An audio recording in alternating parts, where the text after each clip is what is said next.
Hi, this is the History of Israel podcast, an Each My Own Beat podcast. Over the coming weeks, months, and years, we'll be discussing the history of Israel. This is not a podcast to say which side is right, which side is wrong. It's not a podcast to talk about the war which is happening in Palestine. It's just simply the history of Israel. Imagine waking up one morning to find your own mother has become your greatest rival for power. Today, we're diving into one of history's most fascinating family feuds, the Jerusalemite Civil War of 1152, where a mother and son's struggle for control reshaped the future of medieval Jerusalem. And what makes this particularly interesting is that this wasn't just any mother and son. We're talking about Melisende, Queen of Jerusalem, and her son, Baldwin III. You know, when most people think of medieval Jerusalem, they probably imagine battles against external enemies. But this was different, wasn't it? Absolutely. This was an internal power struggle that had been brewing since 1143, when King Fulk died and Melisende became regent for young Baldwin. So, take us back. How did this situation develop? Well, Melisende had been effectively ruling the kingdom as regent for 9 years, and she'd grown quite comfortable in that role. She naturally assumed she'd continue sharing power even after Baldwin came of age. But Baldwin had other ideas, didn't he? He absolutely did. When Easter 1152 came around, the day he was supposed to be crowned, Baldwin made a bold move that shocked everyone. What exactly did he do? He showed up to his coronation alone. This was a clear message. He wasn't going to share power with his mother as she'd expected. Oh, wow. Talk about making a statement. How did Melisende react? You know, it's interesting. This kind of power struggle between regents and their charges wasn't uncommon in medieval times. But what makes this unique is how it played out. It's almost like a medieval version of modern succession crises we see today, isn't it? Exactly. And you know what's fascinating? The clergy actually hesitated to crown Baldwin alone. That's how much influence Melisende had built up. So what happened next? Did this immediately lead to conflict? Well, the situation quickly escalated into a full-blown civil war.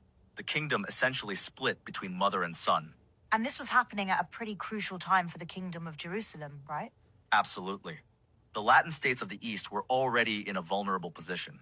The Kingdom of Jerusalem, Principality of Antioch, and County of Tripoli were all under regents.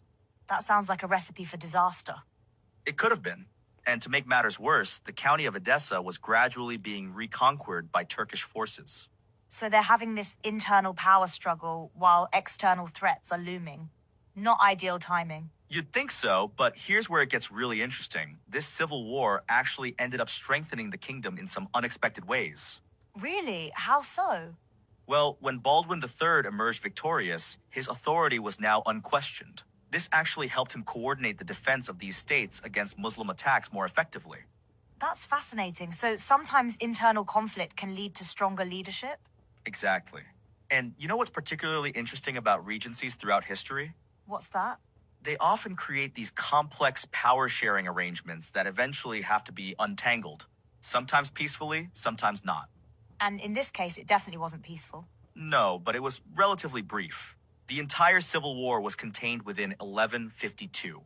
That's surprisingly quick for a civil war, isn't it? It was, and that's partly why it had such a positive outcome for the kingdom's stability. So what exactly happened to Melisende after Baldwin won? The resolution was actually quite practical. Baldwin established clear authority while still maintaining respect for his mother's position. Sounds like a diplomatic solution to a potentially devastating conflict. And that's what makes this civil war so unique in medieval history. It actually strengthened rather than weakened the kingdom. It's almost like a political reset button, wasn't it? Exactly. And in the years following, Baldwin proved himself quite capable of defending against external threats. You mentioned earlier about coordinating defenses. How did that work? With his authority now unchallenged, Baldwin could effectively coordinate responses to attacks from Muslim emirs in Syria. So in a way, this family feud might have saved the kingdom? That's not an exaggeration. It established clear leadership at a crucial time. You know what strikes me about this whole situation? What's that? How similar it is to modern power transitions. When someone has held power for a long time, they often struggle to let go. Absolutely. Human nature hasn't changed much in 900 years, has it? Speaking of transitions, how did the kingdom's neighbors react to this internal conflict? Surprisingly, they didn't take advantage of the situation as much as they could have. That seems unusual for medieval politics. It was, and it's part of why the kingdom emerged stronger rather than weaker from this conflict. Do you think Melisende saw this coming when Baldwin decided to be crowned alone? That's an interesting question. She must have known there would be conflict, but perhaps not how decisively Baldwin would act. It's fascinating how one ceremony could trigger such significant changes. And that's really the key lesson here. Sometimes the most important political moments aren't battles, but symbolic acts. Like showing up to your own coronation alone. Exactly. That one decision effectively declared the end of the Regency era. And began a new chapter in Jerusalem's history. A chapter that, ironically, made the kingdom stronger through this brief period of internal conflict. As we wrap up, what do you think is the biggest lesson from this historical moment? I think it shows how sometimes the most dangerous political transitions aren't between enemies, but between allies who've shared power. And family members, in this case. Yes, which made it all the more complex, and all the more remarkable that it was resolved relatively quickly. This has been the History of Israel podcast. Check back every Wednesday for new episodes. We're available on Apple, iTunes, Google Podcasts, as well as Spotify. We also have each episode streaming on YouTube. Like, subscribe, comment, and share.